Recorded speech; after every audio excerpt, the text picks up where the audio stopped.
Hi, welcome back to the Dylan Rounds case. Welcome if you're currently here in the live premiere, appreciate it. Today we're continuing on with the key discussions of the Dylan Rounds case, more so Dylan's backstory before going missing.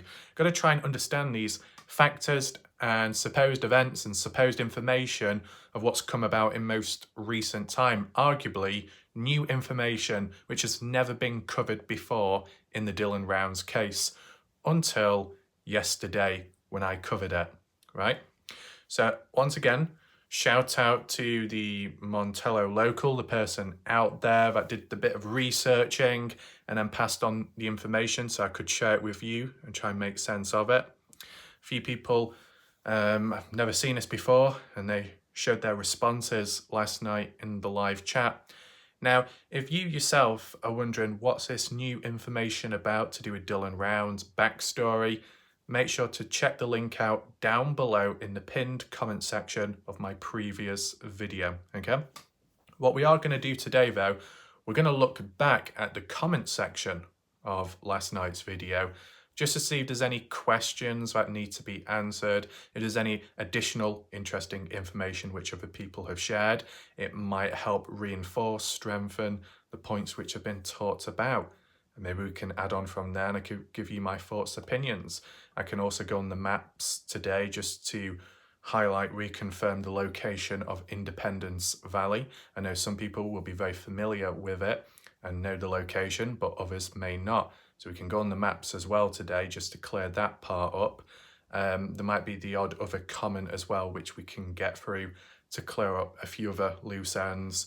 It might as well all be done within a short space of time just because it's relevant, bounces off from one another, and it's a back-to-back video in terms of new information, right?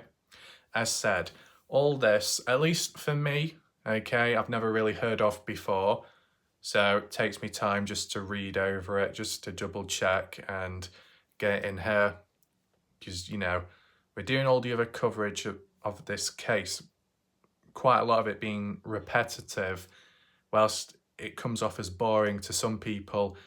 For me, by constantly repeating it, it gets like embedded in my head, so I don't forget it as much.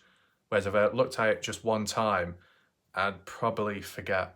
And that has been demonstrated in the past within the case, but with more insignificant things, okay, like the odd name or surname I got mixed up with or forgot who it was in, you know, reference to, okay?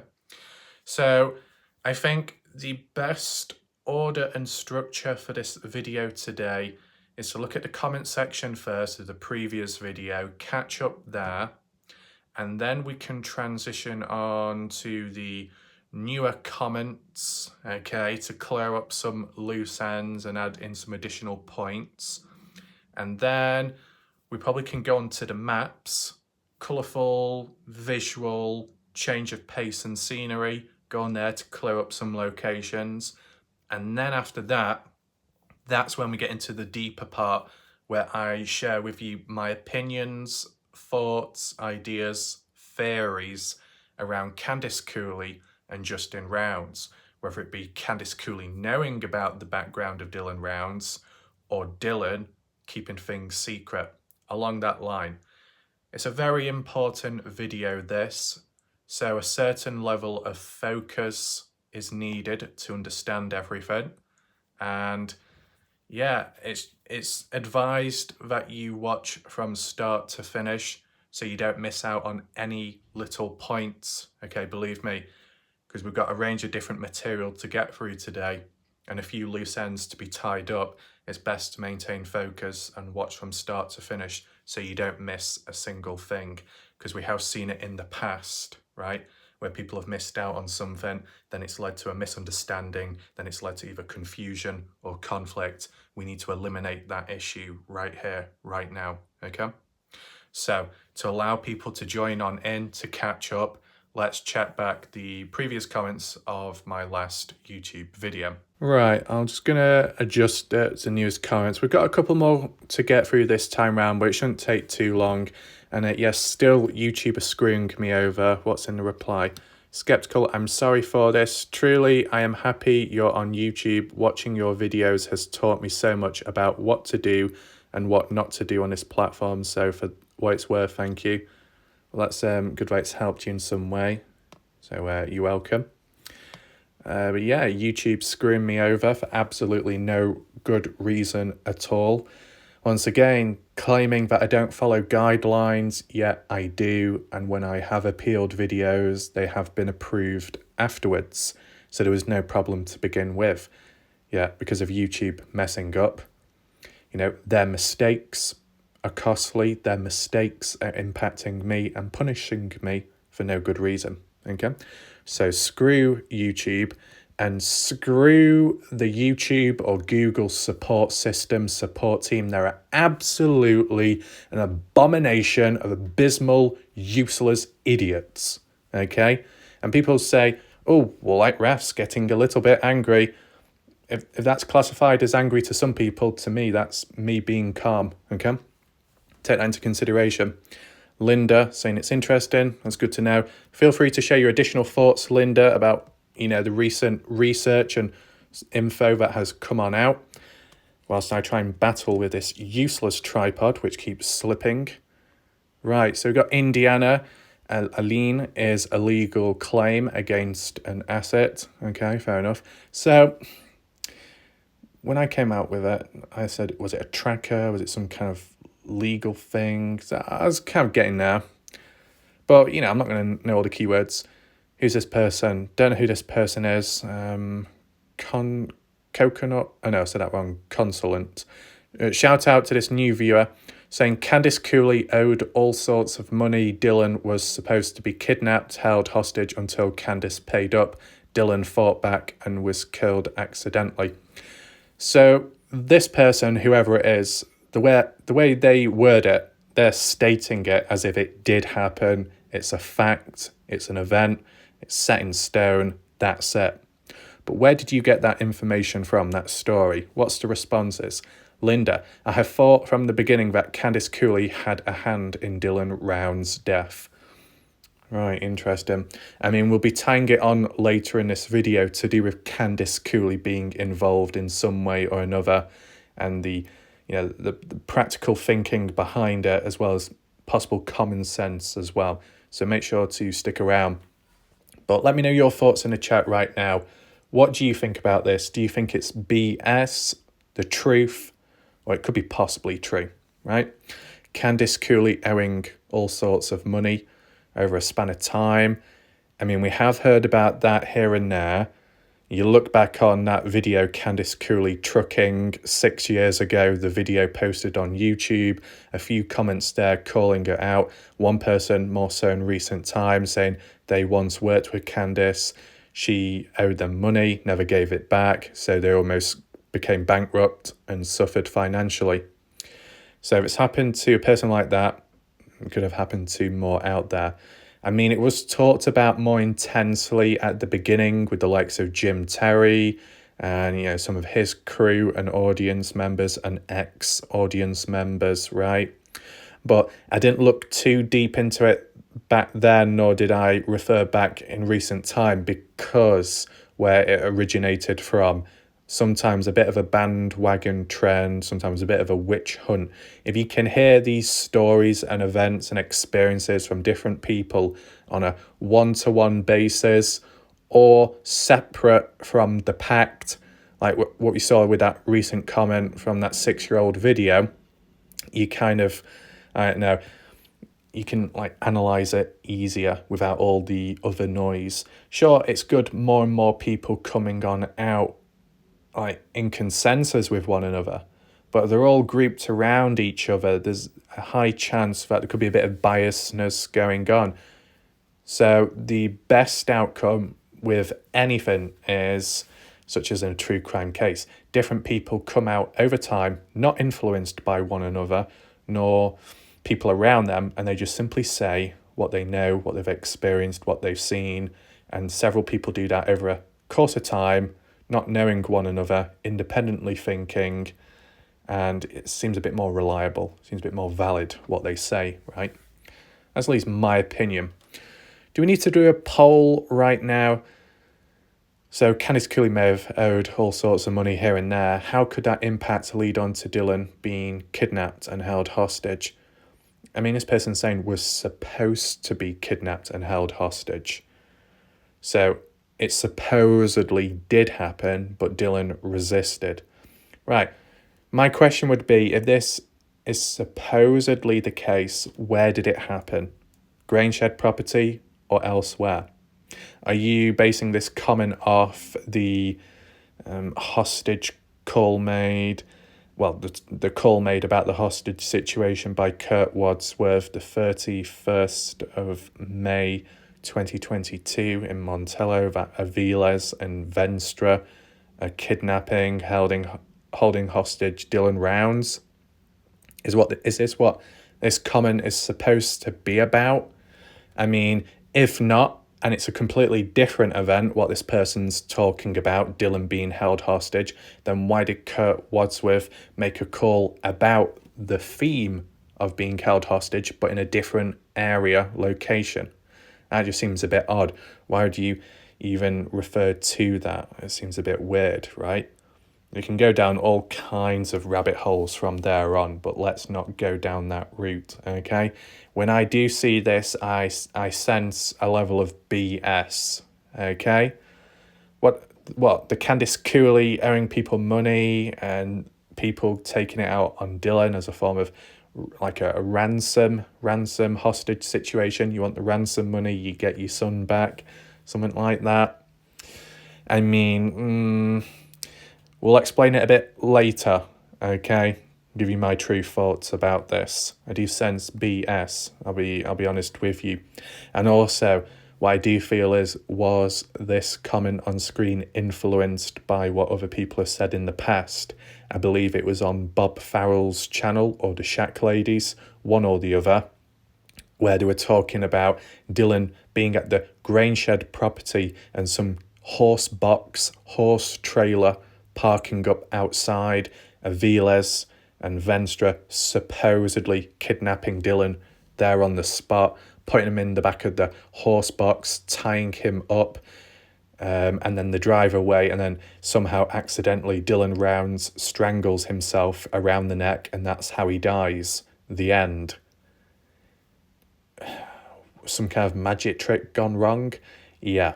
But does anyone in the chat remember that time? And I believe it's what Bob Farrell said, or at least what Bob Farrell was passing on in its older video about Dylan Rounds, the horse box, Grangeshed property, tied up inside, and then somehow dying through getting choked around the neck, and Aviles and Venstre being involved. Does anyone remember that event? The supposed event, I should say, okay? Let me know your thoughts down below in the comment section, all right? I think that back then was pure BS.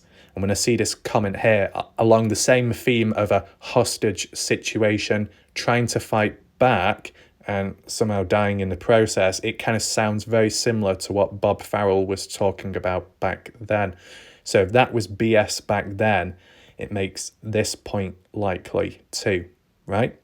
Unless there's people in the chat or elsewhere that can provide a bit more context with proof, you know, some more depth behind it, then feel free. But at this moment in time, I don't really think too much about it, okay?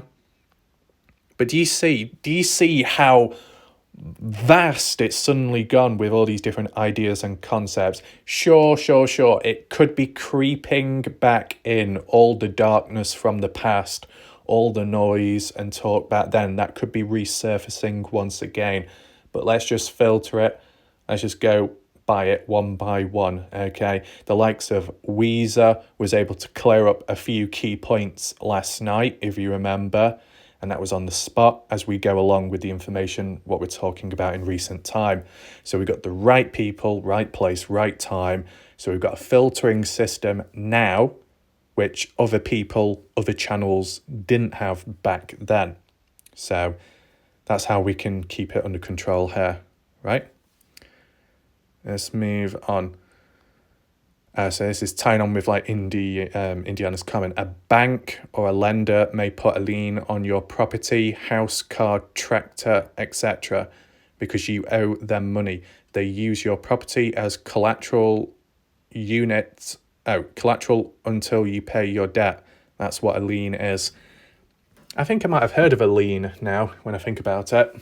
But, just keywords. Linda saying, I don't believe Dylan was kidnapped. So there we go. That's good. We're tying on with the previous comment, giving a different side of the story, a different opinion. Linda says, I believe Brenner is responsible for what happened to Dylan. I also believe someone else knows what happened. I also believe they know exactly where Brenner put Dylan.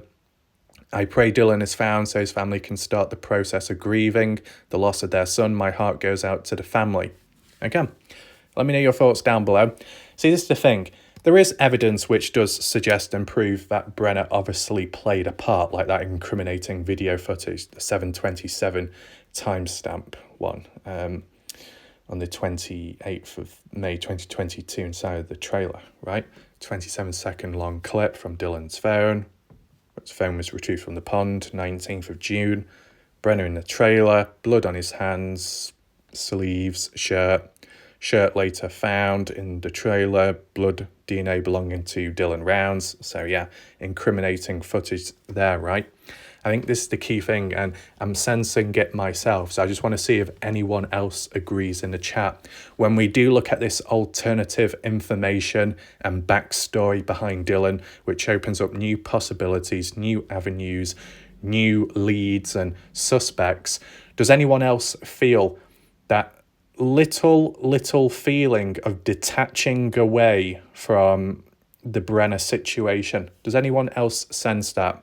I mean, I'm doubling down right now, okay? So it doesn't go wrong. I don't end up drifting away, completely forgetting about the, could you call it more concrete evidence, right? We've got to acknowledge that, okay?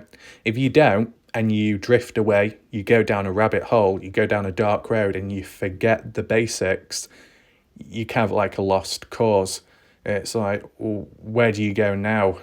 You might end up forgetting stuff. So you don't want to be going backwards in the case. Yes, it's reached a bit of a halt at the moment, but you don't want to be going backwards. You can look back, you can think back, but don't detach yourself away from where we're currently at in the case, okay? Does everyone else understand that? It's for the best, because yes, we can look at all this, but we've got to refer back to the situation with Brenner, right? The basics of who was where was what was happening at the time, the phone pings, which we've seen, the timestamp, that footage. I do genuinely believe that 7:27 timestamp, 27-second long video of Brenner inside of the trailer is one of the best pieces of evidence out there. I think, for everyone else watching right now and watching later, take that piece of evidence, the 7:27-second timestamp video of Brenner, incriminating evidence that he's responsible for the murder and desecration of Dylan Rounds. Use that piece of evidence as your epicenter. Whenever you get lost, whenever you get confused, whenever new information comes on in and you get a headache, always refer back to that 7:27 timestamp video of Brenner.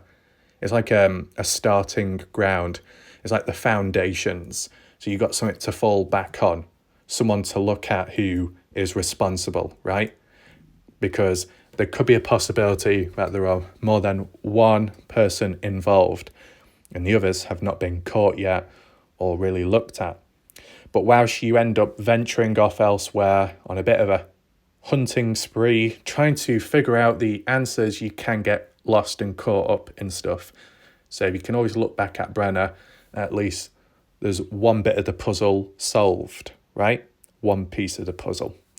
And we just go from there, okay?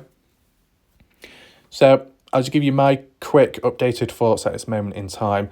I still sense and feel that obviously Brenner playing the main part, that Don as well could be tied up into it, and that when Dylan was taken out, probably around near the grain shed, inside or out. Okay, that's my thoughts. Basic, but kind of simple to understand. Let me know your thoughts down below in the comment section, your basic interpretation of the case, right? We talked about the theme, the trend of simplicity, simple thoughts. Well, put that in place right now, okay? Skeptical. I'm catching up on 3 videos. Might have been answered in the chat. Dylan's birthday is August 1st. Okay, so appreciate you confirming that as well. Tom Evans as well. That's good. So anyone out there watching, be on the lookout for August the 1st and maybe a few days afterwards in case there is any Dylan Round updates. Find Dylan Round's Facebook page, any news articles out there that might mention Dylan's name in some way or another, okay? What else? Cleo. As much BS I talk on here, I might as well do a video of my thoughts. Apologies, I'm just an airhead. Okay, Cleo, if you want to share your thoughts about the Dylan Rounds case, your own interpretation of it, okay, for and against arguments, whatever it might be, feel free to do a video yourself and post it on YouTube and maybe people can look at it, different perspective from a different individual. Sure, people do leave their comments in the chat, which is very helpful, but in a video format, that opens up a new perspective, right? What else was there? Yeah. Cleo says, though many voices, people around who don't like me, focused, etc. Who cares? I asked you to do it with me, didn't want to, so sorry, love you, but got to do what I got to do. I have no clue what that means. Anyway. Skeptical again. Whoa, skeptical. Calm yourself down a little bit. Only joking. Let's see what she's got to say. I don't believe Dylan was kidnapped by a militia vigilante group.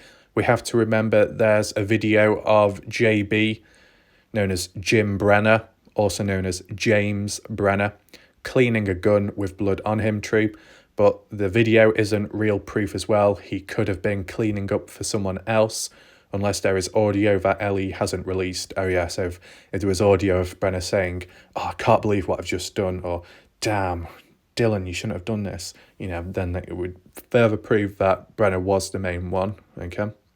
Is there audio on a time-lapse video? I don't know. I'll be honest with you, at least from the time-lapse, hyperlapse videos I've done, there is no sound at all. It's silent, no sound whatsoever. I kind of understand that because if there was sound, it would be sped up. So it'd be like, bzz, bzz, bzz, like that, and it would just sound really stupid, okay? Unless there is better software out there, better cameras, take in mind I do my videos on my phone, if cameras enable sound, then maybe. Like in the past, when they introduced slow motion on mobile, ultra slow motion, originally there was no sound whatsoever. Then later devices enabled the sound, so you'd hear it in slow motion for the extra experience and immersion, right? So, yeah, good points there. And a key point about the evidence, that video footage of Brenner. I mean, even if people were quite skeptical and said, yeah, but it doesn't mean to say Brenner was the one to kill Dylan. I mean, just looking at it with common sense, it seems a bit of a coincidence on that day, that time after, with the phone pings tying up with one another, that Brenner is in the area where Dylan Rounds was, and Brenner has blood on him, and that blood links to Dylan Rounds due to the DNA testing.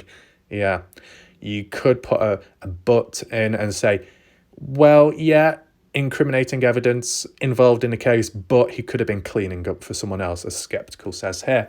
And you could say, well, how and why is he cleaning up? Well, I mean, you seem literally clean. Well, you don't see yourself, but what we've heard descriptively and by Justin Rounds, the father, that Brenner was cleaning a gun and he also cleaned the blood off his hands. So it seems as if he was cleaning up after what was done, whether it be him directly being responsible at the hands of it or somebody else. But if that really was the case, cleaning up for somebody else, then why did Brenner leave his shirt in his trailer still and not get rid of it? That seems like a really bad amateur move, to be honest. Anyway, moving on. Robert, the burley seed could verify when seed was ordered picked. Planting was a month behind schedule? Question mark. Right. Weezer, if you can answer these points by Robert, feel free to do so. They always say follow the money. Right. Cleo, great video. I know Dylan would appreciate the hard work, determination, opinions in chat, no matter how outside the box. Dylan is grateful. I feel he knows you have to think of every outlandish possibility. You never know what or who could come in and help by hearing these lies. Good point. Well said. As for the outlandish stuff, the way I've been thinking, critical thinking, I have been thinking outside of the box, but I wouldn't say outlandish ideas. The outlandish ideas are the ones out there, which I've never really seen of before, but Candice Cooley, Justin Rounds have quoted and mentioned about Bigfoot kidnapping Dylan Rounds, UFOs, aliens kidnapping Dylan Rounds, that type of stuff, right? That's more outlandish. And some people could still believe in it right here, right now. I said, I'll be honest with you, I've never heard those claims mentioned before, in a serious way. I've just not seen them. Has anyone else? Was it on Facebook at the time? Maybe. That's how Candice came across them. But I've never seen it. So makes you think, doesn't it? Where's it coming from? Because I've just not come across it. I know some people joke, though, about the possibilities, but it's just messing about, to be honest. I mean, even if there ever was a possibility, then you say, well, why did Brenner have Dylan's blood on him then? It just... all the evidence out there doesn't point in the direction of UFOs or Bigfoot, right? Move on. Kim, YouTube has been odd lately for all creators. I feel hopefully they will get it figured out soon. Great show today. Appreciate that. I've seen that as well. Other channels I subscribe to have mentioned their frustrations as well. YouTube better start listening. Right, so, okay, other channels out there having issues on YouTube, but what type of issues, right? I mean, the issues I've experienced have documented, you've witnessed it yourself, and I've also talked about it.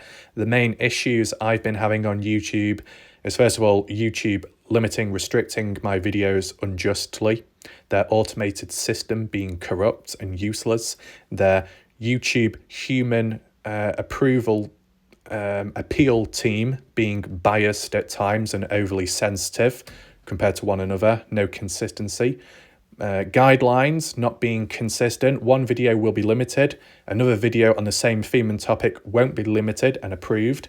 How does that make sense? It doesn't. The YouTube live chat during live premieres and maybe live streams for other people out there not working, freezing, lagging, glitching, people being kicked off, the videos themselves sometimes lagging and freezing, the YouTube studio mode freezing, not working, saying error, couldn't load up stats, couldn't load up data or information, all of that, ridiculous. The most annoying thing is you go online and like any other issue or problem out there, whether it be gameplay, a gaming issue, a life issue, an online issue, technological issue, there is not a single thread or comment or response which is relevant to what you're trying to search for. There's not a single solution, and yet people claim we're all in this together, we're all going through it, there's other people out there experiencing it. Well, if there are, then why isn't there any talk or any threads or any messages or comments at all online? It's pathetic. Absolutely pathetic.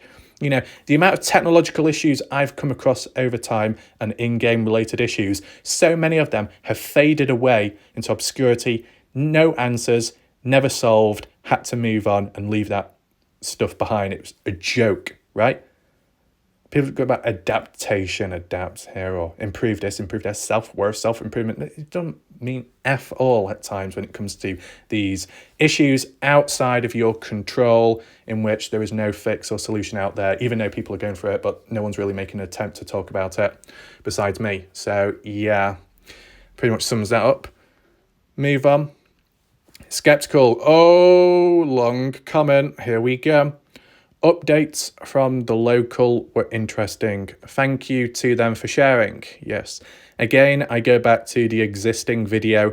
If someone or someone's else is responsible for Dylan's disappearance, and this case has more to it than has been reported, Jim Brenner was cleaning up for somebody else.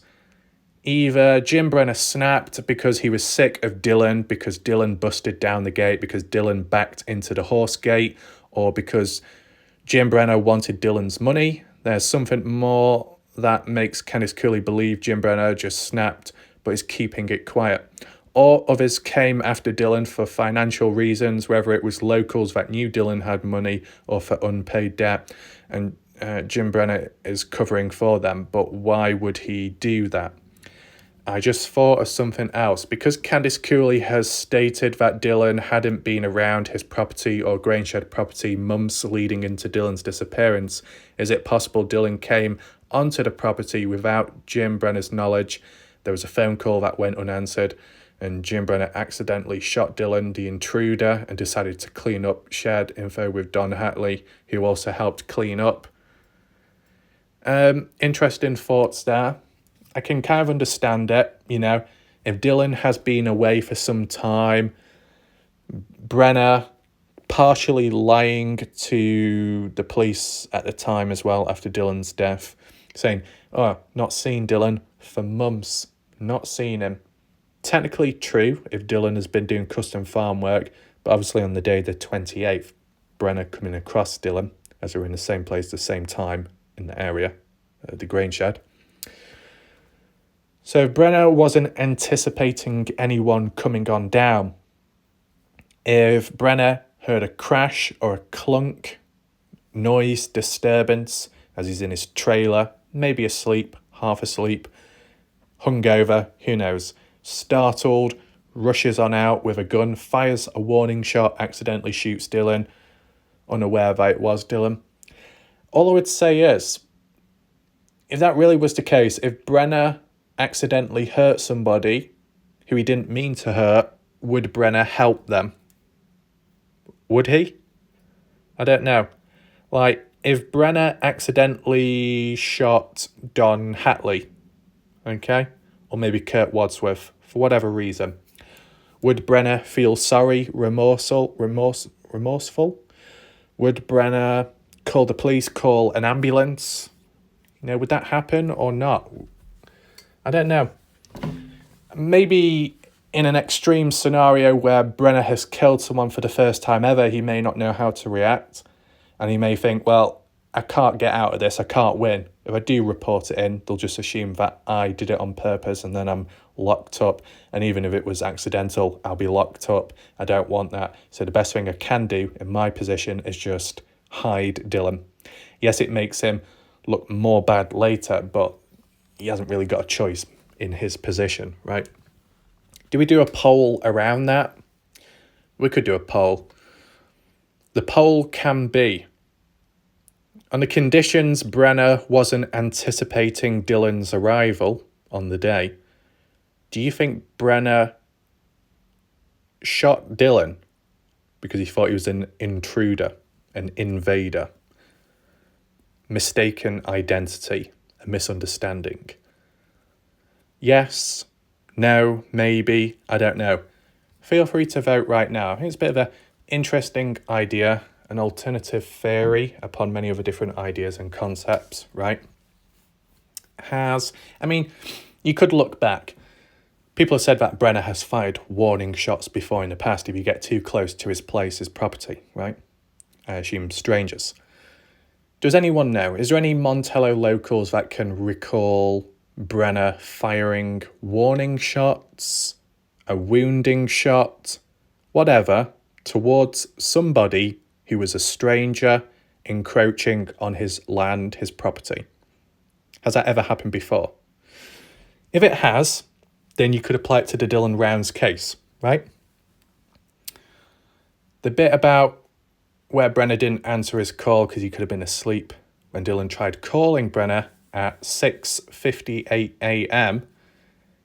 Yeah, because that call was missed. Brenner wasn't anticipating Dylan coming on down to the Grangeshed, thus leading to what happened, which may have startled him. Just an alternative way of looking at it, right? I get that. There may be more to this case that possibly everyone, including the family, is unaware of, but the one person that does know is Jim Brenner. Yet Jim Brenner isn't willing to talk. Is he not willing to talk because he's being loyal to support someone else out there so they don't get in trouble?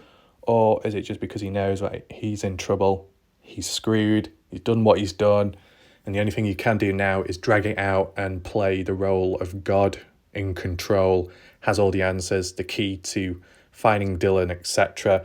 But he's not going to say, budge or move, do anything until he's satisfied or he receives an offer which he can't refuse. Something along the lines of that makes you think. Anything else? But yeah, the original theory and theme of Brenner snapping seems like a valid one as well, based off like how he's reacted in the past with other people. So yeah. But as I mentioned, and I think it kind of fell on deaf ears, unfortunately, but if anyone wants to look at a psychological reasoning explanation behind Brenner, factors, triggers, motives, make sure to check out my previous videos. I did cover it on my channel looking at that stuff, which no one else has done, right? Who else we got here? We got Jill or Gil, Burt Messer. Shout out to them, new viewer. I think Headland something he should have found. Right. I think he was killed. Well, it's been confirmed that he has been killed, Dylan. That Brenner's been charged with the murder and desecration. Glenn, consistency. Shout out to Glenn. Indiana. Oh no, Indiana. Oh no. Oh no. Here comes Indiana, outdoing skeptical. Let's see what she's got to say. As I have said before, you really do have to go back to the beginning of Dylan's case to have an understanding of why the LE were treating the case the way they did. They at first saw Dylan as a runner. He was up to his eyes in debt, owing money all over in his attempt to reach his ambitions. He was overworking and tripping himself up as he went along. Remembering just before all this, Dylan did not attend his court date over an offence of being in possession of alcohol in his vehicle whilst underage. Why? The fact Ellie thought all of this in regard of Dylan's farm was just an insurance scam. It wasn't because they knew Candice and that this was the way this family rolled. Remember Candice Cooley saying LE were laughing at her, then to now where we have Brenner arrested for his murder. Was it all just a sheer coincidence that on that fateful day Dylan was supposedly killed, and had Dylan not been killed, just what would have now been the outcome of Dylan's overworked ambitions then? Prior, you had the on and off work at Independence Valley and Dan Iverson. Then you have Tom Hardy and the Wine Cup Gamble Ranch. Fine, okay, so that clears that up, two different ones. Running to Idaho for parts for a broken pivot part at Dan Iverson's, and then Dylan needs to plant his own seed down at his own farm prior to the rain setting in. There was a lot seems to be going on. Was Dylan ill at this time from overworking, suffering from the virus, or being introduced to drugs? I don't think so, drugs. If so, you could see why someone would not want Dylan's body found to be able to tell the real tale. And now a video of Brenner with blood on his arms, shirt, and cleaning a gun. Take in mind the way Indiana is wording this, she's referring to what's previously happened, okay? We're not talking about new footage all of a sudden. We're referring back to the previous one, like what Skeptical was talking about before, okay? So yeah, blood on the arms, shirt, and cleaning a gun, yet there is still no body of Dylan to be found. And Brenner, who is yet after all this time to attend court to put his plea in, it's not so much that we have lost Dylan and all the delays surrounding the case, but to all the intrigue that surrounded Dylan in the first place prior to his disappearance. It's here to where real answers lie, and is there even more to Dylan that we don't know about? There's a lot to take in there. If anyone's confused, feel free to rewind the video, play it back, don't worry. It will be under control, okay? The overall theme is, was Dylan Rounds overworked? Did that lead to him possibly becoming mentally or physically ill because of the demands, the pressure, the lack of work and life balance? going over the top, all different contracts, expectations to be met. Did it get a bit too much? Could you interpret that as that's why Dylan died? Because of a health-related issue? Well, if that really was the case, you got to ask yourself, why did Brenner have a lot of blood on him from Dylan rounds?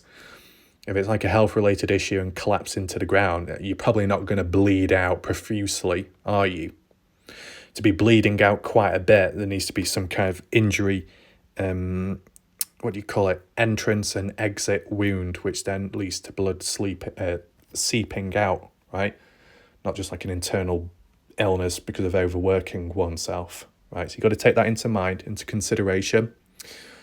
But with the being overworked and possibly overambitious and maybe a high risk, high reward scenario of owing people money on top of money in hopes of being successful and then being able to pay it back afterwards, not being able to meet that goal, and then possibly people going after him, is that another avenue which could explain how Dylan died? This is like the theme of today's video, okay? And as I said, I'm going to be explaining it more later on in a more simplistic format, as best as I can, so you can understand. As said, I appreciate people that watch the videos from start to finish. They are the real people that have a better understanding of the case and are more patient and thoughtful when it comes to ideas and concepts, okay? I know not everyone has the time to watch the videos, but as well, shout out to the people that do catch up on the videos when they can. It's good. Christy, well said. I think Christy was like, well, after reading all that, I think I'll just leave a simple response. Fair enough. So you saw a few different names there. Tom Hardy, not the Tom Hardy, the movie actor, different person. Dan Iverson, the last known custom farm work which Dylan Rounds did, okay, for Dan Iverson. And then also the other person too. I don't think it's mentioned here, but we'll get into that later, don't we? Weezer. I just want to say this info came from Randy, whom Dylan was working for at Independence Valley. He also knows the parents and goes to dinner with the grandparents. Okay, so that clears up one loose end to begin with, okay, if you remember from the previous video. So the info of Randy, where Randy was giving his, tell the story. So the previous video where we're talking about how Dylan was supposed to be doing farm work in Independence Valley. That person Dylan Rounds was working for or working under was known as Randy, as you see on screen. And Randy was the one that recalled saying, Dylan Rounds, where was he at times? He was supposed to be punctual. He was supposed to get work done. And at times when it needed to be done, he just didn't show up. Where was he? And Randy said, well, I don't know where Dylan Rounds disappeared to. So it's the unknown, a mystery in itself. Okay? So it's good of Weezer to clear that up. Badger Life, shout out to Badger. Not seen Badger for a little bit. Okay. And, some people could say, oh, Randy, is it really valid? The fact that Randy's, within the area, roughly speaking, the fact that Randy has been in the presence of Dylan Rounds at some point is something quite important, right? To be around Dylan Rounds, to sense him, to visualize him, any talk that may have gone on, any interaction, right? Any markers, indications, hints towards anything, foreshadowing the outcome, that type of stuff. And that Randy knows the parents, that's another key thing, right? So it's Randy, if I'm correct in saying Weezer, Randy being the one that said that there's more possibilities to this case and that maybe the family doesn't know the true or full story or something. Is that what you said? Is that correct in saying? I believe so. Yeah. It's tying on from the chain of comments. And with going to dinner with the grandparents, conversations there, who knows what they've been talking about. So, if there's any additional information regarding Randy or what Randy knows about maybe the grandparents or what the grandparents have said about Dylan or them in general, feel free to add it on down below in the comment section if necessary, if appropriate. Okay. Move on. What's this one? Oh, this person again. Members only equals paying customers. Members only initiates a price tag and a profit margin. Members are exclusive only by the amount of money paid. Then we get into a member hierarchy, preferred members, and even gold members. We then turn this true crime fiasco into nothing more than a business-minded marketing venture for monetary gain, followed by countless adverts and infomercials, just 30 installments of $19.95. You too can get in on the Dylan Rounds scoop. So then your monetary profit margin and resolve to continuously generate revenue becomes a prime directive rather than who done it and why did he do it, and/or word the F in the body. So I think this person's in a bit of a monologue or something. Also, what's worded here is basically what's already happened within the case by other channels that focus and that paywall, right? As for the method of a members only video, the key directive or aim behind it would, which has never happened, which probably never will happen because you can't do it in a live format, so it's pointless. But the aim of it is to filter out the BS, filter out the infiltrators, filter out the cancer, right? The disruption. That's one of the key aims. Is it successful? Well, it can be, but in terms of the format, what we want, it won't work. It's not possible. So it's off the table, okay? Response is, will never happen with Wallet Raf. He is consistent and has everything under control. You see, at the end of the day, sometimes you will get people that are very strongly opinionated when it comes to being, in quotes, a YouTuber, a content creator. But I think what humans need to realise, especially the dead-end channels and the people that don't actually do YouTube, it does take time and effort. Some more than others, of course. Obviously people that do complain or show resistance when it comes to the content creator aspect, well, it's just simply because they don't do it, so they don't know what it takes, right? I mean, it's just like when you get Twitch streamers, right? Arguably they have it easier because all they have to do is sit down and play a video game and talk and commentate for long hours, and if they enjoy gaming, then it's like a win-win for them. So you can maybe understand it more there, where people will say, I can't believe people on Twitch can do this and get paid at the same time. Like, that's so unfair. It doesn't even make any sense. But still, there's a level of effort put in trying to entertain an audience, but at the same time, there's a level of stamina required. Maybe not physical, more mental. If you're in front of a computer screen for a long amount of time, looking at a bright screen, sat down, not do much exercise, not stretching, it can take a toll in that way. Whilst there is positives, there's also slight negatives. But still, I think people on Twitch, which are established, are significantly better off. And what they do is a good position to be in. But is it easy to get there? Not at all. I don't think so. Anyway, let's move on. Smooth fishing. Maybe Dylan was just behind in his work because he couldn't get anyone to help.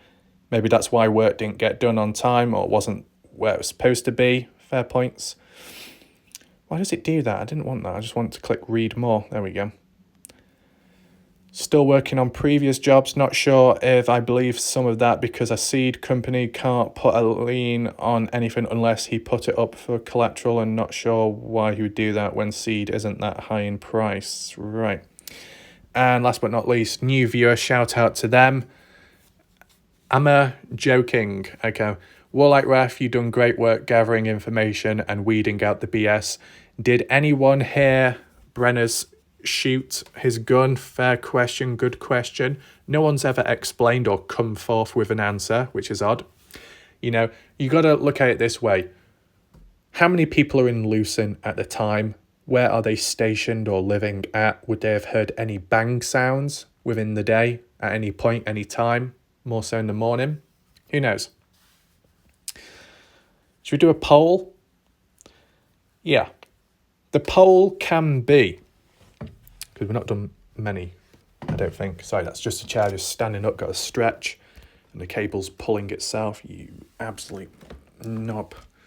Right. The poll can be, do you think that there were any witnesses in the area on the day who may have heard gunshots being fired? Yes, no, maybe. Let me know your thoughts. Maybe one of the options could be yes, only Don, but he's not willing to speak about it, right?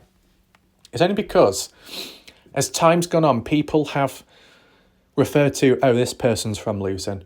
Oh, that person lives in Lucin. Oh, that person has a farm in Lucin. And it's like, well, I thought it was described as a ghost town. The more I hear about it, it's far from it. It's kind of the opposite, right? So just let me know your thoughts. Feel free to vote, right? Is that it for the comments? Okay, that's it for the comments. What should we do now? Should we get right into the maps instead? I think we could maybe refer back to the odd comment or what I can find and then transition into the maps, because it's worthwhile with this comment, what we've got on screen right now about Randy and Dylan working in Independence Valley at a point in time. Yeah, let's do that right now. Right, here we are. So what we've got on screen are some additional comments from the Montello local, tying up some loose ends from yesterday's video and coverage of the latest research in the case. It's important we read it out so we can tie up loose ends and so people aren't as confused, okay? So what's mentioned here? Randy, the individual in Independence Valley, Dylan Rounds working for at a certain point in time. Randy paid Dylan Rounds $17,000 with a check. A $17,000 check, okay? This has nothing to do with the Iverson check that Candice Cooley talks about, okay? To me, that makes total sense. I understand it now. That's good. Does everyone else understand? As for a little backstory, in the past, you would have heard it maybe several times now, Candice Cooley in interviews referring back to the last known custom farm work Dylan did was for Dan Iverson, okay? And once Dylan completed the farm work, Dan Iverson gave Dylan Rounds a $32,000 check, okay? So alongside that, which Candice Cooley never talked about, Randy, a different individual, gave Dylan Rounds a $17,000 check for farm work. Two separate checks, totaling a fair amount of money. Now, Candice Cooley said Dylan Rounds was able to cash in his $32,000 check. That was successful. But what about the $17,000 check? Was that cashed in successfully as well? And my only other question would be if the Montello local or another Montello local out there could clear up. Which came first? Was Dylan Rounds doing custom farm work for Dan Iverson and then under Randy? Or was it the other way around? Custom farm work for Randy and then moving on to Dan Iverson's? Or was it both at the same time, which could highlight when Dylan Rounds was supposed to be at Randy's place doing farm work, the times when he wasn't and was elsewhere, was he using that time by doing some work for Dan Iverson? Was Dylan Rounds overworking himself but at the same time being a little sneaky, working for two separate people at the same time, which could be seen as unfavourable or an unpopular decision, but it's the best method for him financially? Overworking himself, a bit of a high risk but high reward situation, getting two lots of payments at the same time for doing double the work. Is that a possibility? It was quite a mouthful to get out, okay? But rewind if you misheard, and if anyone can answer it, feel free to do so down below. But yeah, ties in line with Indiana's comment about Dylan Rounds being a busy person and different things going on farm related. An additional comment here by the Montello local saying, and just one more point, Iverson, Dan Iverson, and Randy are two separate companies. So are those companies in the names of their surnames? So Dan Iverson, his company is called Iversons, and then Randy, whatever his called, I don't know. But anyway, two separate companies. Randy had the contract with Wine Cup Gamble Ranch and Independence Valley. Dan Iverson is the Bar O Ranch and the Old Payne Ranch. Dylan had a lot going on. Dylan had contracts with both. The Old Payne Ranch is the pivot just south of Montello. I think it technically called the .M. Right, okay. So maybe I'll make a few notes in a second of these named locations and maybe try and type them in on Google Earth because I think that's where we'll be heading next. So Randy contract with Wine Cup Gamble Ranch, which I have heard before, and Independence Valley. Okay. I think maybe in the past that's where people were getting mixed up. I think some people in the past were saying Dan Iverson having a contract or being present at Wine Cup Gamble Ranch, but from the looks of that, it was wrong. It was misinformation. It's Randy who's got the contract with Wine Cup Gamble Ranch, not Iverson. Okay. And then Iverson, Bar O Ranch, and the Old Payne Ranch. Now, I've heard of Bar O Ranch. That's weird. Let me talk, okay? In the past, when you had, who was it now? Was it Quinton? Quintessential? That guy? Where's he gone? Anyone in the chat? Where has Quintessential Organics gone? Where has Quinton gone? Same person. Have you heard of them since? I haven't for a while. Let me know in the chat. It's important. So Quintessential Organics in the past was talking constantly about the Area 52 bar ran by someone called Annie or something. Some other people, Brenner, Don Hatley, going down there, visiting, hanging out, whatever was going on there. Other people have said it's pure BS and a load of rubbish. But when I tried looking for Area 52 bar, I eventually found it, but it was called Bar O Ranch, or it was within the area of Bar O Ranch. Bit of a coincidence how it's mentioned here in this comment to do with Iverson. So this is the thing, you start seeing these crossovers of names, locations, events, which back then must have been mixed up with one another. Kind of like the situation with Randy and Dan Iverson with the contracts they have mixed up in the past, clarified and cleared up now. So we are somewhat successful on the spot in understanding this. Yeah. Anyway, let's just move right onto Google Earth right now. Right, here we are back on the maps. And as I said, I was going to explain it. So all we're going to do right here, right now, whilst we've cleared up the loose ends in terms of the text, the information being cleared up, if you have just suddenly joined, welcome. Make sure to rewind back. It is advised so you understand the full story, okay? But for everyone still watching, appreciate it. So yes, we've looked at the text, the information, the updates, loose ends tied up, things making more sense now. We're going to add on in a visual sense.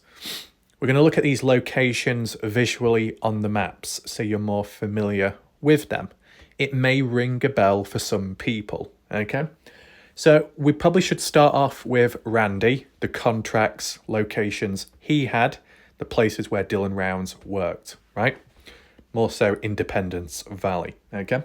But we can also look at Wine Cup Gamble Ranch too. As for the things that are on screen right now, is different. We don't have to look at that today. We've already looked at it basically to do with the time stamps, the 27th, 28th, Dylan's disappearance and all that. I just left them on screen so you see the area of where the things went down, okay, leading up to Dylan's disappearance. Because we are moving slightly away from that, because as you see, Independence Valley, Nevada, USA. So that explains the location. Why do we have 2 lots? I don't know why. Let's just click that one. Right, so it's down here, as you see. The surrounding area being Independence Valley, as you see on screen. I did inquire about it last night. Weezer responded, I believe, as well as Ty Corbin showing up, giving an explanation of where Independence Valley is. Independence Valley, across the border in Nevada. Not near Montello, further away. In fact, closer to Wells, Nevada. Okay? We've heard of Wells, Nevada in the past when we've, referred to it in the case. Just close this off for a second. Make sure we're facing north. This area itself where we've been taken to, I think this might be a dried up lake from the looks of it. And as well, let me just adjust the screen so it's a bit easier for you to visualize and see. I think that will do. There we go. Hopefully everything processes and loads in quick. Currently facing north.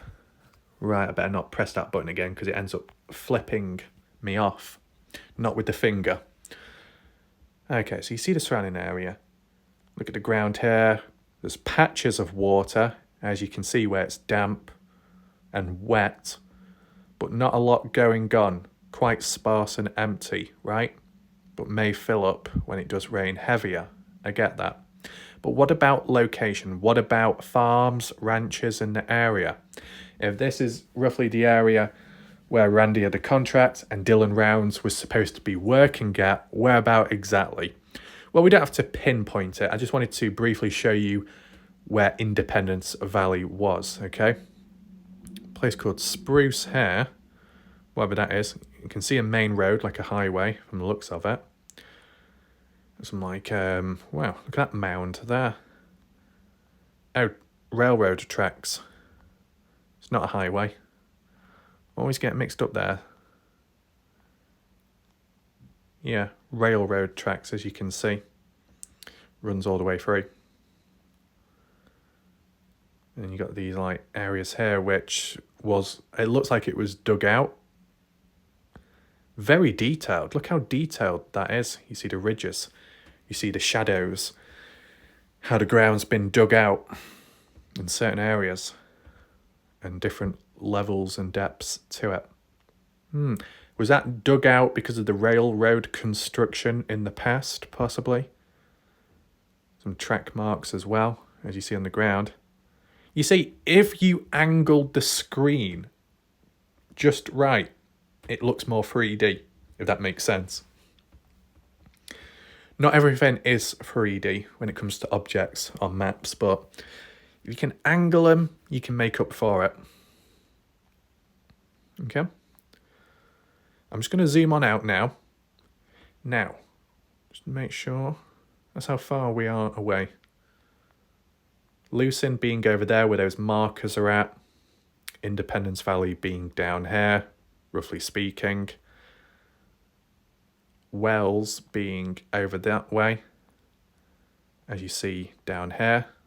Okay. That's what Ty Corbin, Weezer, was referring to last night as like a measure how far away Independence Valley is. Are we going to lose the market if I do measure distance? Nope. Take in mind this is a very rough method, okay? I'm not really just take into consideration it'll be probably a bit more, maybe roughly 30 miles or a bit more. 30 miles from Wells to Independence Valley, based off where I've measured it from the marker.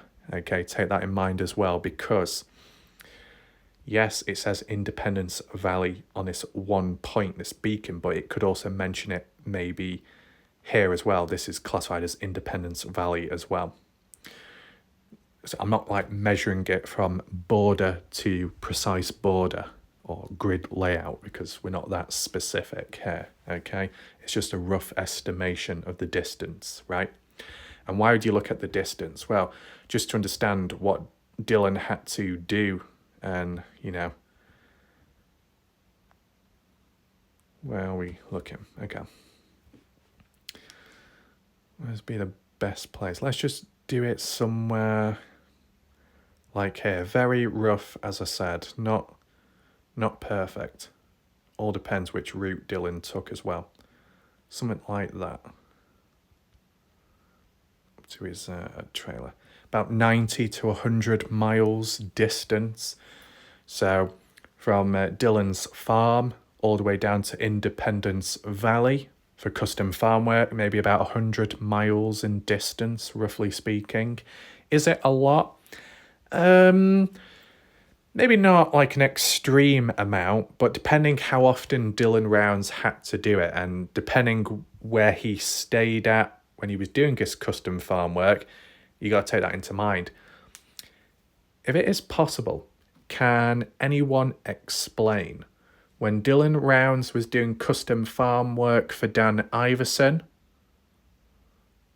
where was Dylan staying at the time? And when Dylan Rounds was doing farm work for Randy in Independence Valley, where was Dylan Rounds stopping at? A motel? A friend's place? Kurt Wadsworth's? Montello? Does anyone know? If you do, leave a comment down below, because then that can tie in, so we get an idea of where Dylan was at besides where he was working. Was he staying where he was working or further away? You got to take in mind the distance as well. Going back and forth often can be wearing in a way and somewhat costly, you know, for paying for gas or whatever it is over there in the US, right? Take that in mind too.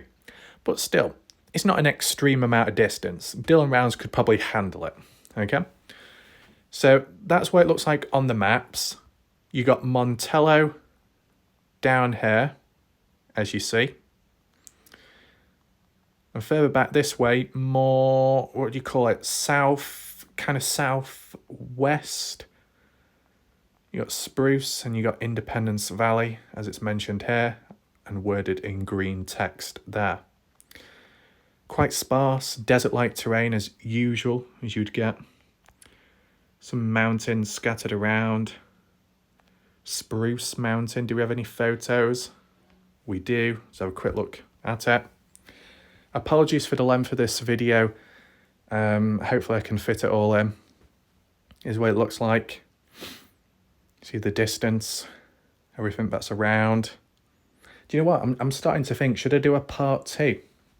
Do you know what? I think for consistency, we might actually do a part 2.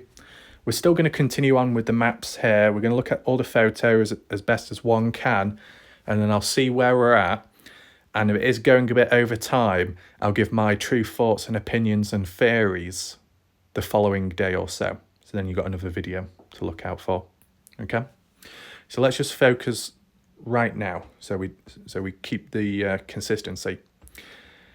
We're looking at Spruce Mountain. I just wanted to see what the area looks like on ground, roughly speaking, near or within Independence Valley, okay? I'm not sure what direction we're looking in, but if it is familiar with any people in the chat, feel free to mention. What do we have down here then? Wooden structure, a cabin for storage maybe, or staying in. Mining. There's like something down there, not quite sure. It's like a water feeder.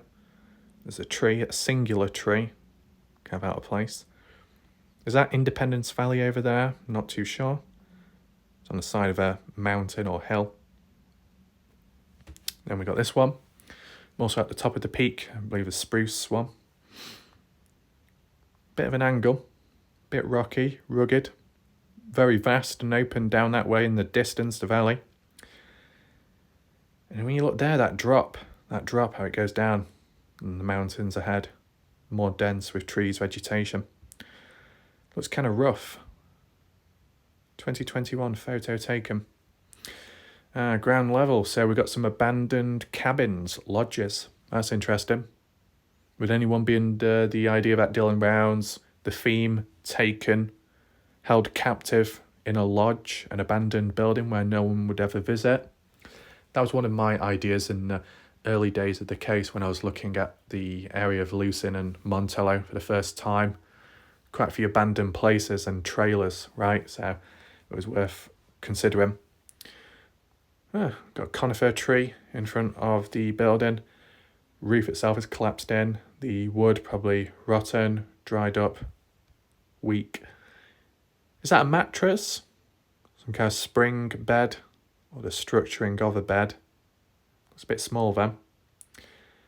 And then you got that. So I think that, what you see there, could well be this. Most likely. Yeah. So it was more for storage, like maybe logs, or even possibly animals, a horse, depending. Yeah, so it's like old stuff there's abandoned and kind of forgotten with time. Type of stuff you would find in an old video of a Explore With Us when they went about in Nevada, right? This is within Nevada, okay? There's another area, location from the looks of it. A bit more established, this building on the left, hidden with the trees, and a small little shed or chicken coop, whichever one, as you see down there. But looks abandoned. 2016 photo taken. Nice red sky. There we go, another angle of this building here. I think they're all different ones on the looks of it.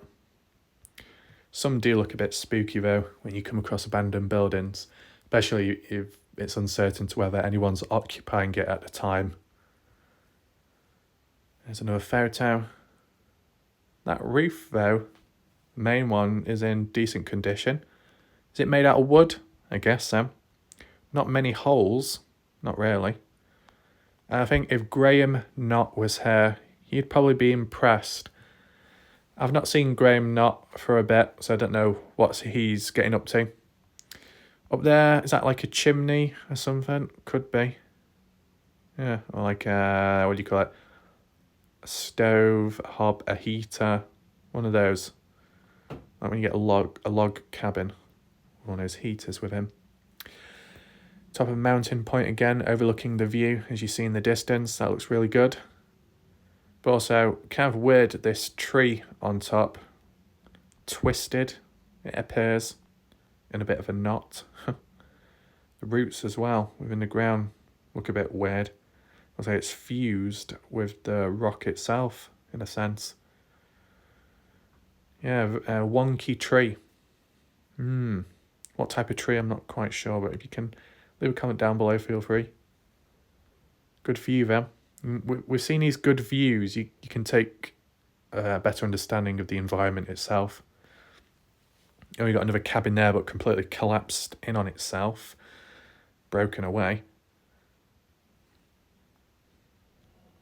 Kind of still standing. There seems to be a beam in the middle there, in the centre of the room.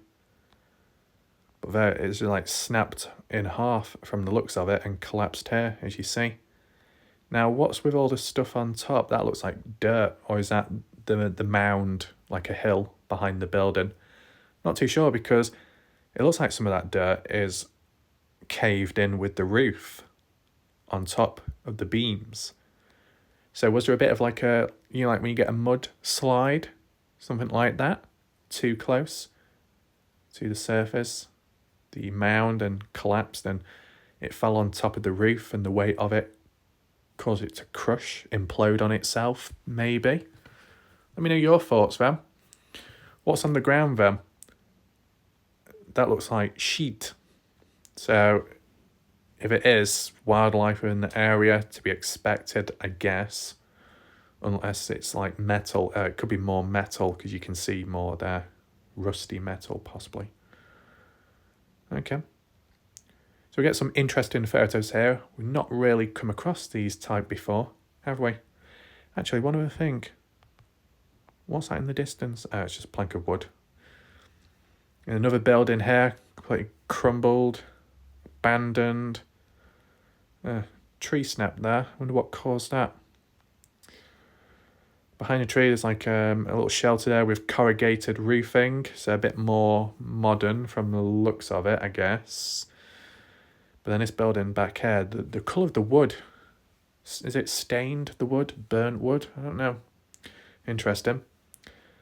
I think it's the same, this must be, or it could be the same photo what we saw earlier on from a different, it will be, from a different angle.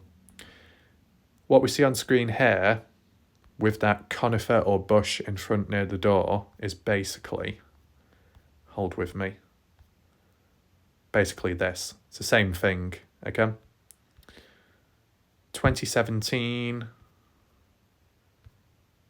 2016. Okay, so different photo quality as well. I get that. Oh, wow. What's going on here? It was like we've arrived on a different planet, the way it's coloured.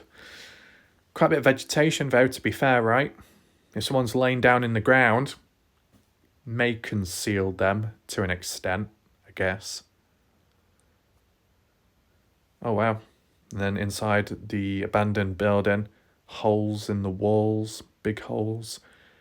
For the roof, those planks of wood are in decent condition, though, with a few holes in, but not too bad. It actually looks like on the left-hand side it's been replaced with fresh wood compared to on the right, which looks more old.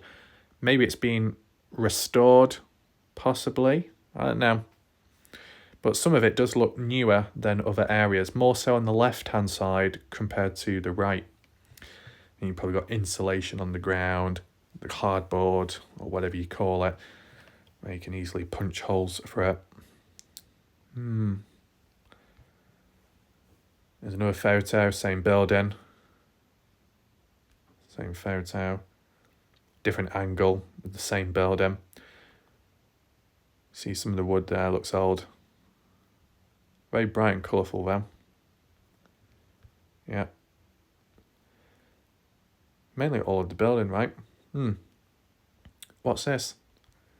Fencing back there. Is that like a boundary or something? And then are these like, is this where water collects and then animals can come along and drink it? Or is it something else? Sewage, a pipe, a tank buried in the ground?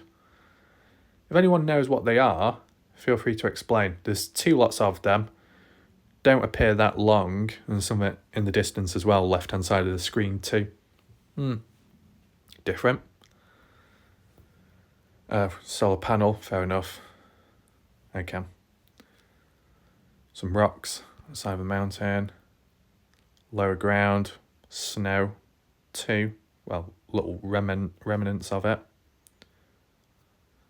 Just wanted to show those photos so you're a bit more familiar with the area, or at least close to it, because I don't think there's updated like photos or imagery, is there?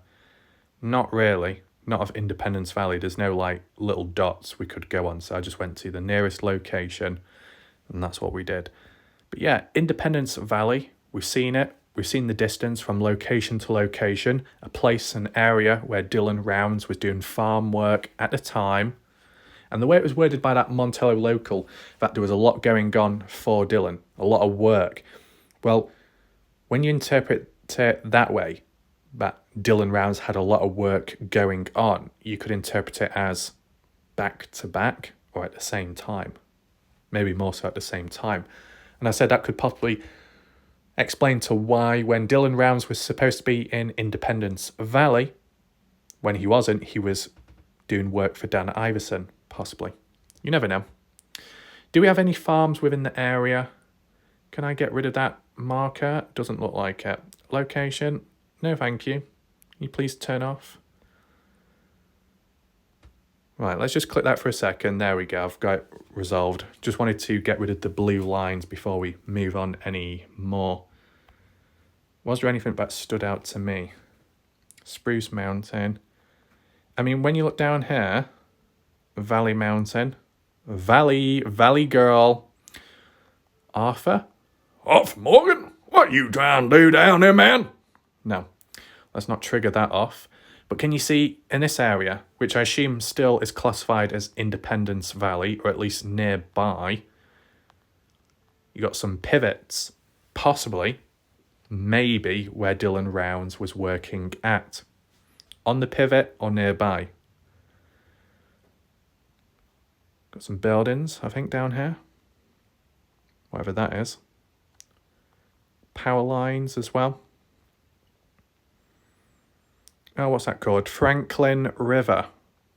And then is that a main... That appears to look like a highway, a main road from the looks of it. And it runs all the way down there. Wow. Is it definitely a road? Yeah, it is. It is. And where does it link up to? Probably eventually it links onto that 80 highway over that way. But yeah, there's like along this stretch, which is either within Independence Valley or in parallel to it, there's a stretch of farms and pivots down here, as you can see. Overland Creek. Buildings there, cars, vehicles, trucks parked up, established buildings, barns, you know, what you'd typically expect within an area like this, right? Mayhew Creek, we've got another building there, as you see, with cars. Yeah, interesting. And a few more down there, but that's moving away. Pivots here, as you see. Miller's Hot Springs, the area nearby called, as you see. Ruby Valley Rural School. Pivots here. Massive one there, that's a massive pivot. More buildings there. A tent as well from the looks of it, whatever that is. Like a cone shaped. Sulphur Hot Springs. So you get the idea. Nearby, LSD, LDS, Latter-day Saints. I keep getting mixed up with those two words. What's that as well? Some like water tower. So there's a fair bit of like ranchers, farmers within the area when you look back, right? You zoom on out. See the pivots, right? You get that? And then Independence Valley is here. So, to be fair, we probably just press north. We probably, we were further down this way when I was looking at them. Further down this way when looking at Independence Valley, where that red beacon is. But if it's not down here and it's closer, much closer, we've got this farm here with the pivots, as you see. Some buildings there, RV white trailers as well. Could this be like a type of location where Dylan Rounds was stopping at, besides being near a pivot where farm work was underway? And so you see the pivot line. Is it spraying at the time? Could be. And what's that near? Warm Creek. 3 pivots there near Independence Valley. Further up, more pivots. Okay. Quite a few farms, quite a few pivots within the area. That's why we're not looking too deep at them. If there are any areas which I've covered, okay, Signal Hill. And some more pivots here. Barn. More mining, that. Interesting. So, if there are any pivots, farms, ranches I covered there, which are to do with Dylan Rounds working at for Robert, let me know. Not Robert, Randy. For Randy. Independence Valley. Okay? Let me know. Leave a timestamp down below. If I was close to the area where Dylan Rounds was supposed to be working at the time, let me know in the comment section, okay? I said there's a lot of farms to look at. It'd be a bit time consuming if we looked at every single one. If we do pinpoint out, maybe we can have a closer look down the line, okay? What else? Wine Cup Gamble Ranch. We'll just have a brief look at that because you'll be aware of that. We have covered it in the past. Wine Cup, full word. Gamble Ranch Road. So this one's in Montello, as it's worded here. Horse. Okay, as said, we have looked at photos of this, so we don't need to look again, but you get an idea of the landscape, right? Yeah, quite a bit of grass. Now, the thing is, Wine Cup Gamble Ranch has come up in discussions before in the past, right? What was it exactly about? Well, you remember Moonshine Sun Dragon? Does anyone remember Moonshine Sun Dragon? The individual from Germany was around in the early days, then eventually just walked away for whatever reason, never to be seen or heard of ever again, right? Moonshine Sun Dragon was originally talking about Wine Cup Gamble Ranch as being a place involved in the Dylan Rounds case, a place where police were supposed to be investigating but was denied access by the owners and the people, the land, because it was treated as a conservation area and that it can't be disturbed or disrupted by people digging up the land or, you know, doing any of that because of the animals, the wildlife, etc., and with it being a farm too. So it was mentioned there, and you can see the animals themselves, right? And the landscape too. But the other thing that was talked about, the other thing that was mentioned about Wine Cup Gamble Ranch later on was to do with Chase Venstre, okay? So when it came to Chase Venstre, if we're referring to the 25th of May 2022, the day Dylan Rounds came across him for the first time, supposedly near or down Tacoma with an E, Tacoma Road, was it? It was on the Montello side, okay, crossing over from Lucin into Montello, down Tacoma Road. And somewhere down there, the gravelled path or near to the gravelled path, that's where Dylan Rounds came across Chase Venstre, who was bloodied, bruised, needing help, needing to be picked up and taken back to Montello. And that's what happened, right? It was a bit of a significant event at the time, a couple of days before Dylan going missing as well, right? What's the significance, though, behind that? What's that got to do with the landscape, the area of Wine Cup Gamble Ranch? Well, I can explain it to you in brief. From what one of the Montello locals had said back then, right? And I believe on that occasion, it was actually Weezer that talked about it in the live chat, and it was helpful. So, 25th of May 2022, Chase Venstre spying, stalking, looking at a female, a stranger, basically, of a rancher's wife. Chase Venstre got a bit too close. Rancher's wife caught him, saw what he was doing, warned Chase Venstre off, told him to get away and not come back. What did Chase Venstre do? He came back and was a peeping Tom. I'm not referring to Tom in the chat, but peeping Tom is a line used for when an individual is, let's say, looking through a window and watching someone in a certain way, right? So Chase Venstre repeated it a second time, got caught again, and that's when more direct action was taken.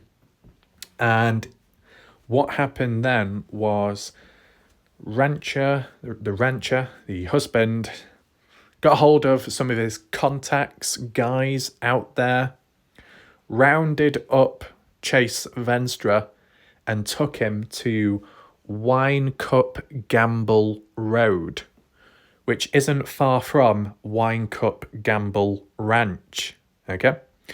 Wine Cup Gamble Road, that's where Venstra was taken.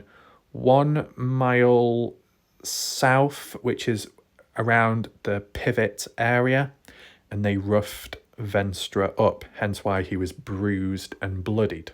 After that, threatened that the police were going to be called, and after that, Venstra just ran away, left, and went near to Tacoma Road afterwards and was hiding supposedly in the bushes for whatever reason. Then comes Dylan Rounds driving down. Venstra pops out or is standing up and then says, "Hey, can you give me a lift?" And then that's how it goes from there, okay? So Wine Cup Gamble Road, not far from the ranch. That's why it reminds me of this location, okay? Hopefully that explains it to you. This is Wine Cup Gamble Ranch, as you see, the area. Got the pivots as well back here. Fair-sized ones, Gamble Canyon.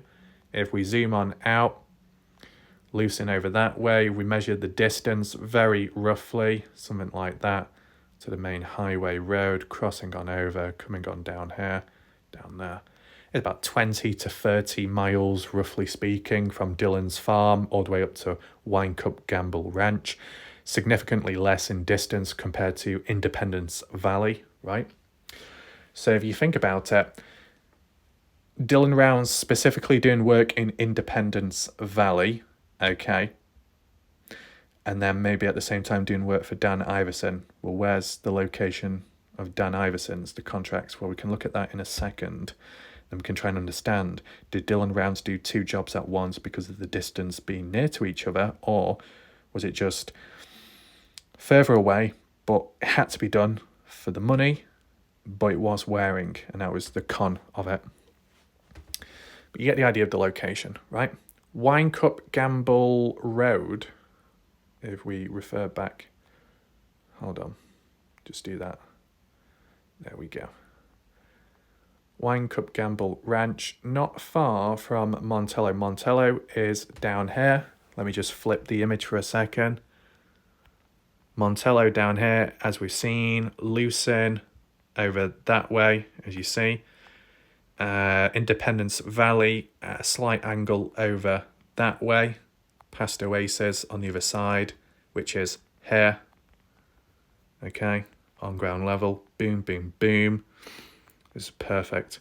And Wine Cup Gamble Ranch being here, in which the road of it, if I can align it, should be here, I think.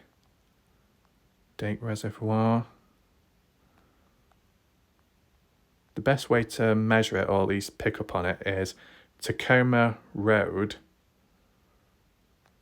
Tacoma Road, I believe, is this one, called Tacoma. Crossing on over the railroad tracks up this way, coming up here, up to this point, and taking a left. And this could, I think this is Wine Cup Gamble Road, which then goes on to Gamble Ranch around the bend of that mountain or hill, okay? So yeah, that explains that all there. Okay. So we don't need to measure the distance between Wine Cup Gamble Ranch and Independence Valley, because it seems to be worded that Dylan Rounds was only doing work in Independence Valley, right? Okay. We saw the photos of Wine Cup, we've seen the photos of Independence Valley. Let's now transition on to Dan Iverson and the locations there. So the first one being Bar O Ranch. Will we come across it? I don't know personally. I feel there's a chance. Bar O Ranch, Montello, Nevada. Boom, boom, boom. There we go. No photos, but that's fine. See, this is the area where when I was typing in Area 52, that bar, it ended up directing me to Bar O Ranch. Now, I don't know if that's because the Area 52 bar is in this area, or it's just because I typed in the word bar and then it came up with an auto-suggested location, which is a completely different place. But nevertheless, we have visited here in the past, which is a bit of a coincidence, but at the time, I didn't really have much clue of what it was all about. Yet with the Montello locals comments saying that this is like Dan Iverson's contract within the area, Bar O Ranch and Old Payne Ranch, supposedly the locations, or one of the locations at least, where Dylan Rounds did custom farm work for Dan. Now, any Montello locals, feel free to correct me if that is wrong, but based off the locations given, this is supposedly where Dylan Rounds did custom farm work at some point, right? What type of farm work? I'm not quite sure, but the usage of fetching parts and ordering them online and coming and going, being busy, it can be kind of wearing in its own right, I guess. I'll just sit down for a second. Hold on. So if I just flip the image a little bit more, look at the area. There wasn't any images, unfortunately. Can we use that person to explore about? No. No user uploaded photos either. That's a shame. See that grid layout as well? All those roads kind of uniformed, even though it's in the middle of a desert area. But it's this area here, as you can see, that like field designated spot. What's that called? MacDonald Creek. I wonder if they've got a drive-through. Got any chicken nuggets? Okay. As I said, if you look at certain satellite imagery, it could be a bit more updated, but this is kind of like on the spot, right? Doesn't change too vastly. Appears to be water there, maybe like a pond or so. Some buildings here, barns, as you see. So was Dylan Rounds, if he was working here at some point, was he in his trailer on site or further away? I mean, with this being arguably closer to Montello, maybe he stayed with Kurt Wadsworth or visited Kurt Wadsworth more often when he was doing the custom farm work down here, right? There's possibilities that if Dylan Rounds, when he was absent, and if he wasn't doing farm work for any other person, then maybe he was hanging out with Kurt Wadsworth to pass some time, to hang out. Was Kurt Wadsworth a bad influence on Dylan? I don't know. Should we do a poll right now? I mean, we did a poll last night saying how if Dylan Rounds was busy away from his work, what else was he doing? Something dodgy, hanging out somewhere. And, you know, we've already done that poll. So maybe we could add it on and say that based off what we've already talked about, if Dylan Rounds was hanging out with the likes of Kurt Wadsworth in between due to the distance and location being closer to one another in proximity, do you feel, overall, was Kurt Wadsworth a bad influence on Dylan Rounds? Was Dylan Rounds vulnerable around Kurt Wadsworth? Or was Kurt Wadsworth a negative influence in the fact that it distracted Dylan Rounds from his farm work? So the times where you'd think Dylan had to get on with custom farm work, he was distracted by Kurt Wadsworth having a good time, a fun time, all that farming in between, wanting a break from it, but slowing down the work rate and increasing the workload and pressure at the same time. You know, let me know your thoughts. Do you think Kurt Wadsworth was a bad influence on Dylan? Yes, no, a little. Let me know your thoughts right now. So it's interesting that we have seen this area before. We've looked at it, we've seen the buildings, kind of established, considering Montello being up that way. Is it along the same road? Pardon me. Debs Creek. Let's follow this road. Does it take you to Montello? It probably does, depending which way you branch off. Turn left here, and then on the other side of the railroad tracks. So really, in terms of distance, it probably isn't that much. Just wait for that white banner to disappear and then go from point to point. Very rough, I know. Something like that. Boom, there we go. There. about 13 miles, 14 miles. That's not much at all, especially if you're driving from place to place. So if Dylan Rounds was working at Bar O Ranch custom farm work at a certain point in time, whether it be that last known custom farm work, what Candice Cooley referred to, or if this be further back in the past, the fact that the distance between here and Montello, Nevada is less. The distance less. More practical for Dylan if he wished to visit Montello in between. You think of the distance between Lucin, Utah and Montello, Nevada as about 26.5 miles or so. Distance greater, further away from one another, may feel a bit, isolated. Whereas down here, Bar O Ranch doing custom farm work, and then Dylan knows that, throughout the day, if I want to get away from the place, I can just drive on to Montello, hang out with Kurt Wadsworth, or get a drink, or get some food. It's not too bad. Right? So let me know your thoughts there, okay? It's good that we've been able to return back to Bar O Ranch. You see, zoom on out, Bar O Ranch within this area, here, Montello, just up the road, there. Winecup Gamble Ranch, here.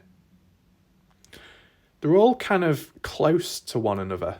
So if Dylan Rounds was to bounce back to back in different areas, it would make sense. I know it's a desert area. I know it's like kind of farming and stuff.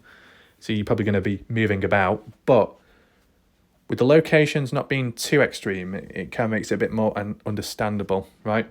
As for the movements and patterns. Now, the other place mentioned was called Old Payne Ranch. An Old Payne.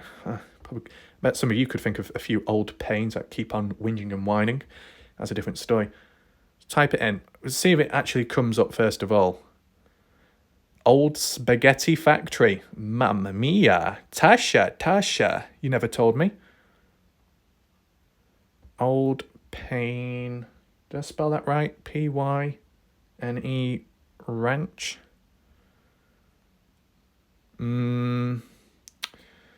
Not coming up. New York. Too far away. Old Payne Ranch, Nevada, maybe. VA. What does VA mean? SP Ranch, LLC. Yeah, it might not come up. I don't want to be taken too far away. Yeah, we're going to get taken away too far. Don't take me away. What about .M? Wasn't that the other one? .M. Domino's Pizza. No. .M. Nevada.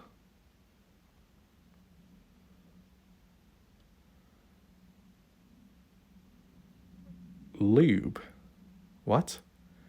So we're looking at lube. That's great. I mean, I don't need any because my throat is moist. I consumed liquid before. What is this all about? Oh my God, is that Org? Why does that look like Org? What are you doing, Org? Where's the cat? You're lubricating the cat?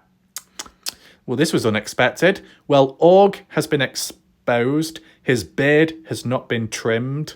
And he's making a dodgy phone call. I wonder who with, Oh, I know. Org saying he's set up a new island. He's got a new tribe, a coalition forming. Yeah. What's that? The Ginger Ninja Coalition will make sure you don't get tied up with the wrong sort of people out there with their alt accounts of their kitty cats pretending to be a real life human. Oh no.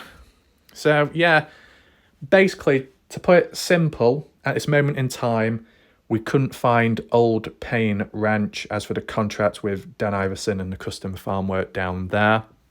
It doesn't seem to show up on the maps. No surprise, because not every named location does show up on Google Earth, okay? But at least we saw most of them at least, right? And we've also seen org. As well. You want to see if there's any more images? My question is, who was taking that photo and why does it look like they're peeking around a corner, spying on that guy over there. So who was behind the camera? Miss T? I mean, if it was Miss T peeking around a corner, what's going to peek out first? Her head or rear end? You be the judge of that one. That's probably why Org caught on quickly. Thought, oh, here comes Miss T with her twerking again. Twerking for the super chats. Come on. Anyway, what do we have here? Is this Fast Eddie in action? Maybe. Okay. Only 2 photos and no photos of lubricating. That's disappointing. I'm sure a few people, Sonola and Española, wanted lube and tyres. But that ain't going to be happening now. And the Dwight D. Eisenhower Highway.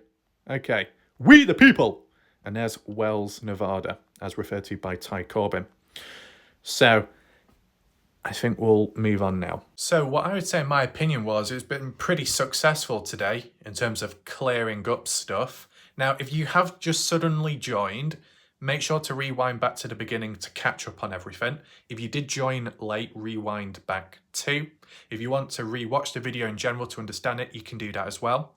Previous video, equally as important, link down below in the pinned comment section, as well as additional links if you wish to support the channel.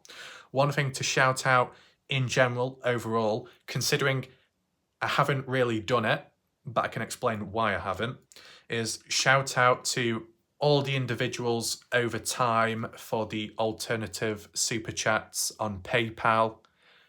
PayPal link down below in the pinned comment section if you wish to visit it, if you want. But yeah, shout out to all those people that have done those alt super chats. It's very good of them, especially during this time of, you know, the way YouTube is and the whole restrictions and all that weird dodginess going on. Very good of them. The reason why I don't do shout outs in that area is because with it being more anonymous, I don't know if people want to be shouted out in that sense. So it's like, you know who you are, shout out to those people. Okay, hopefully that makes sense and you understand.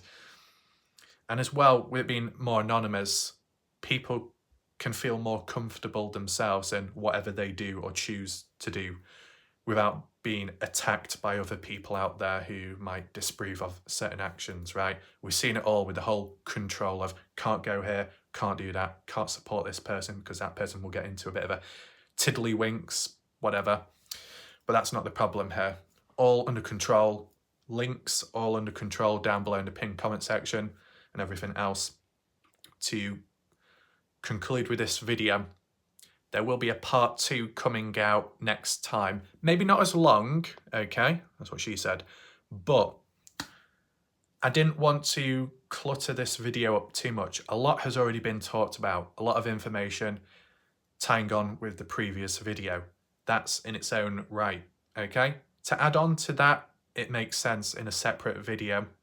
So there's a decent level of focus and time efficiency as well, and storage as well on the phone so it doesn't clog up, okay? A long video can be problematic, so I want to try and limit that.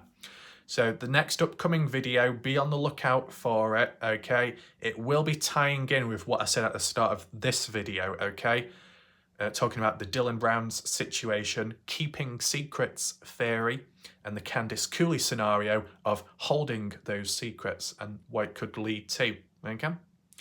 And maybe we can add on with comments of this video later. So make sure to rewind back, catch up, make notes, try and memorize it if you can. I'm going to try and memorize it myself. We could even refer to it again in the future. But at the end of the day, we've got the right people present to, you know, remind us about names, locations, events, and they themselves doing their own research, which has led to videos like this. So shout out to those people as well. So I'll leave the video there for now. Hopefully you enjoyed it and hopefully you found it somewhat easy to understand. I'll see you next time. We'll see what happens next. Goodbye and good night.